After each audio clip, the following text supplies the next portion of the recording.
अस्सलाम वालेकुम। ये जो शोधे लोग होते हैं ना, या जो जिन्होंने अपनी असलियत छुपाई हुई होती है, वो ड्रामे बड़े करते हैं। और बिलखुसूस उनके पास पैसा आ जाए, इख्तियार आ जाए, तो उसके बाद तो उनकी हद ही कोई नहीं रहती। हर जगह पे जो है ना तमाशा लगाते हैं। उनका कानून हर जगह पे एक अलहदा होता है। तो ये जो अफगानियों ने जो किया है वो बिल्कुल वाजे है। यार, तुम यहाँ पर पाकिस्तान के अंदर आए हुए हो पनाह लेने के लिए, और तुम्हें पनाह मिली हुई है, और फिर वो तुम्हारा टाइम भी एक्सपायर हो गया। चले, वो कार्ड दोबारा बन सकता है, कुछ हो सकता है। फिर तुम्हें एक रंजिश के अंदर एक शख्स ने, जो कि पाकिस्तान दुश्मनी के ऊपर तुला हुआ है, इमरान खान, उसका एक चेला गंडापुर, उसने आपको मदऊ कर लिया, ज्यादती की। ठीक है। और ये इसके ऊपर हम आगे बहस कर सकते हैं कि यार ये किसका नुमाइंदा, अगर एस्टेब्लिशमेंट का नुमाइंदा नहीं है तो फिर ये यहाँ पे कैसे पहुंचा हुआ है। ठीक है। इसके ऊपर तो इतने बड़े बड़े केसेस हैं। 9 मई का जो वाकया है, उसका जो केस है इसके ऊपर, वही काफी है इसको अंदर सजा काटने के लिए। मुराद सईद से बड़ा तो इसके ऊपर केस है, गड्ढा कपूर के ऊपर। और हर दूसरा सहाफी ये बताता है, ये हर वक्त जो है ना अपने भाई दोस्तों के राब्ते में होता है। तो फिर ये किसके कहने पर कर रहा है, और इसकी इतनी जुर्रत। और ये इसके तो मतलब 10 जगह पर हाथ ऐसी जगहों पर रंगे हुए हैं कि ये क्रिमिनल लोग हैं। लेकिन अब क्या कहे किसी को। बहरहाल, बात ये करनी है कि जो लोग हैं, अब वो आए हुए हैं, उनको बुलाया गया है, उन्होंने जनाब जो कमीनापन दिखाना था हाईलाइट होने के लिए, वो यही दिखाना था कि कौमी तराना वहां पे नहीं खड़े होंगे जी, इसके अंदर म्यूजिक है। वो तुम्हारी 10 जगहों पे जो है ना शरीयत के तुम बिल्कुल बरखिलाफ बात करते हो। और फिर जो है ना तुमने अपनी एक शरीयत निकाली हुई है, अपनी तरह की निकाली हुई है। और पूरी दुनिया के अंदर जो है ना तुमने बताया हुआ है कि यहाँ पे पैसे फेंको और तमाशा देखो। हर जगह पे भीख मांगने के लिए खैरात दे दो, ज़कात दे दो, सदका दे दो, लगे हुए होंगे, और कोई शर्म नहीं आएगी। और किसी भी जगह पे दुनिया में चले जाएंगे तो ये उसके बनते ही नहीं है। वहां पर रहेंगे भी, उनका खाएंगे भी, उनके साथ क्राइम भी करेंगे, उनके साथ झूठ भी बोलेंगे, उनको दगा भी देंगे, उनके कभी भी नहीं बनेंगे। हाँ, इस हद तक जरूर बनेंगे कि आप इनमें से किसी को कहो कि भाई ठीक है, हम तुम्हें इतने पैसे देंगे, तुमने अपने भाइयों की जड़ें काटनी है, फिर आप देखो इनकी कारकर्दगी। तुमने मुसलमानों की जड़ें काटनी है, फिर देखो आप इनकी कारकर्दगी। फिर दूसरी बात ये आ जाती है कि इनके ऊपर ज्यादा असल में मैं बात इसलिए भी नहीं करना चाहता कि बहुत सारे लोगों ने ना मना किया हुआ है कि यार ये लोग फितना है। वो कबीला जो कि पठान कहलाते हैं, जो कि कबाइल कहलाते हैं, जो कि आप कह लो कि हमारे गयूर जो पख्तून है वो कहलाते हैं। अगर उनमें कुछ लोग थे, और कुछ लोग क्या बहुत बड़ी एक तादाद थी, वो अगर माजी के अंदर तालीम ना होने की वजह से वो कुछ गलत काम करते थे, तो जरूरी नहीं है कि अगर वो उनमें से कुछ लोग वो किसी जलालत के ऊपर उतरे हुए हैं तो आप उनका माजी याद करो कि वो अपनी बहनों और बेटियों को कितने कितने रुपयों के एवज बेचा करते थे कि बस ले जाओ, इतने पैसे दे दो, और ये है, ये मेरी जागीर है, ये मेरी बस। औरतों का क्या हिसाब किताब था। अच्छा, फिर ये जनाब बड़े बनते हैं, जनाब इज्जत है, फलाना है। सारी जिंदगी इन लोगों ने अपनी औरतों से काम करवाए हैं, और हर स्मगलिंग के काम के अंदर हर जगह पे जो है ना 2 नंबरी के अंदर ये औरतों को आगे करते हैं। और फिर जो है ना इस किस्म के जब काम होते हैं, फितने और तमाशे होते हैं, उसके अंदर आप इनकी हरकतें देखो। तो ये जो उनसी है ना बड़ी तकलीफ दे सूरत हाल है। कौमी तराना, या पहली बात तो आपको मधु नहीं करना चाहिए था, आपका इख्तियार नहीं है या मामला नहीं है। चलें बुलाया भी है तो फिर आपको खड़ा करवाना चाहिए था कि भाई आप ये खड़े होंगे। अगर आपका म्यूजिक से इतराज है तो फिर आप इस हॉल से ही बाहर निकल जाएंगे जी, ठीक है आप अपना म्यूजिक बजा ले, जब म्यूजिक बज जाएगा हम अंदर आ जाएंगे, हमारे लिए ये मसला है।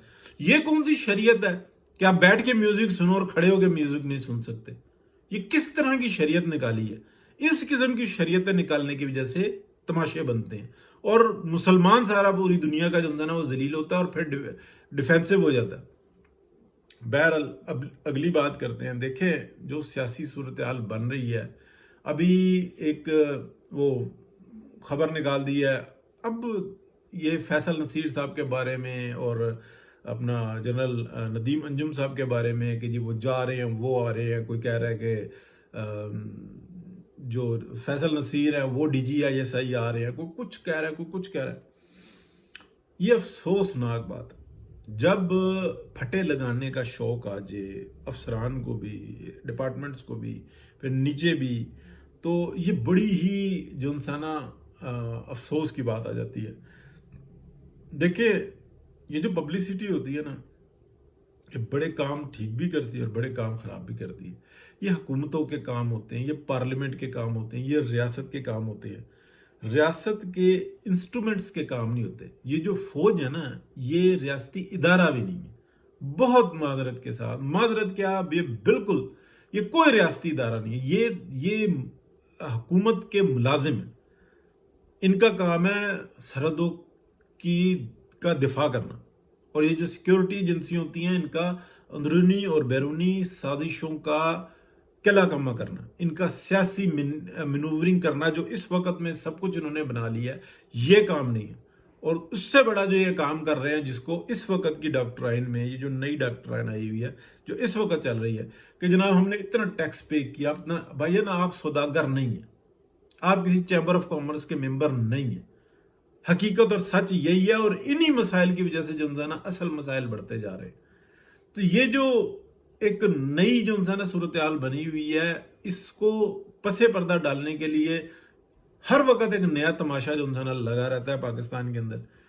اب دیکھیں یہ جو پارلیمنٹ کا کام ہوتا ہے نا، اس کے اندر یہی ہوتا ہے کہ 2/3 اکثریت ہوگی، آپ آئین سازی کر سکتے ہیں یا آئین میں ترمیم کر سکتے ہیں، یا آئین کو جو ریاست کے مفادات ہیں اس کے مطابق توڑ مروڑ سکتے ہیں۔ ٹھیک ہے، یہی آئینی ترمیمیں ہوتی ہیں نا، کہ توڑ مروڑ ہوتی ہے۔ اب اگر اس کے اندر بدنیتی ہوتی ہے تو وہ ہمارے سامنے موجود ہیں۔ یہ جتنی ڈکٹیٹرز نے کروائی ہیں اور کی ہیں، یہ تمام بدنیتیوں پر ہے۔ یہ بالکل اس پاکستان کے ساتھ، اس ریاست کے ساتھ، اس آئین کے ساتھ غداری ہیں، جس کو آج تک جو ہے نا ہماری عدالتوں کی جرت نہیں ہوئی، اور اگر کی دی تو اس کا جو حشر کیا تھا وہ بھی ہمارے سامنے موجود ہے۔ تو بدنیتیاں تو یہ ہوتی ہیں۔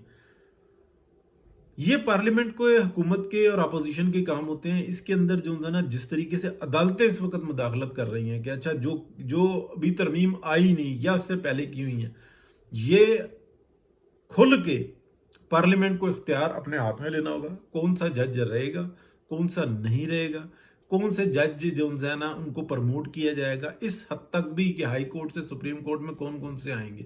اور ایسا نہیں ہو سکتا، کیونکہ جو حالات ہوتے ہیں نا، امریکہ ہے، کینیڈا ہے، یورپ کے ممالک ہر ایک کی سچویشن علیحدہ ہے۔ انڈیا کی سچویشن علیحدہ ہے، بنگلہ دیش کی علیحدہ ہے، پاکستان کی علیحدہ ہے، سری لنکا کی علیحدہ ہے۔ پاکستان کے اندر اس وقت میں جو عدالتیں ہیں، ہاں ایک آئینی کورٹ بن جائے، لیکن اس حد تک بن جائے کہ وہ ڈکٹیٹ نہ کرے پارلیمنٹ کو۔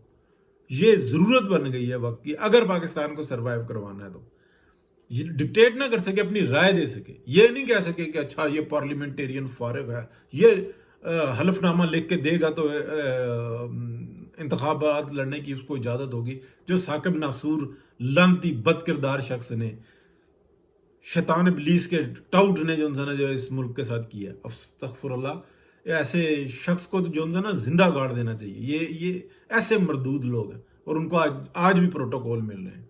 زندہ گاڑ دینے سے مراد یہ نہیں کہ اس کی جو سوچ ہے اس کو زندہ گاڑ دینا چاہیے، کہیں اس کو گاڑ کے اور میرے نام لگائیں، نہیں، اس کی سوچ کو ہی گاڑ دینا چاہیے۔ اور یہ جو اس وقت میں بیٹھے ہوئے ہیں 8 مردود، جنہوں نے اپنی نوکریاں، اپنے مفادات دیکھنے کے لیے پاکستان کو الٹا لٹکا دیا، ایسے لوگوں کا جو حساب کتاب کرنا ہوگا نا، وہ پارلیمنٹ کو کرنا ہوگا۔ یہ اختیار بھی لیں۔ اور جو مولانا کر رہے ہیں، اللہ نہ کرے، خدا نہ کرے، جو مولانا نے اس وقت میں کیا بالکل صحیح کیا۔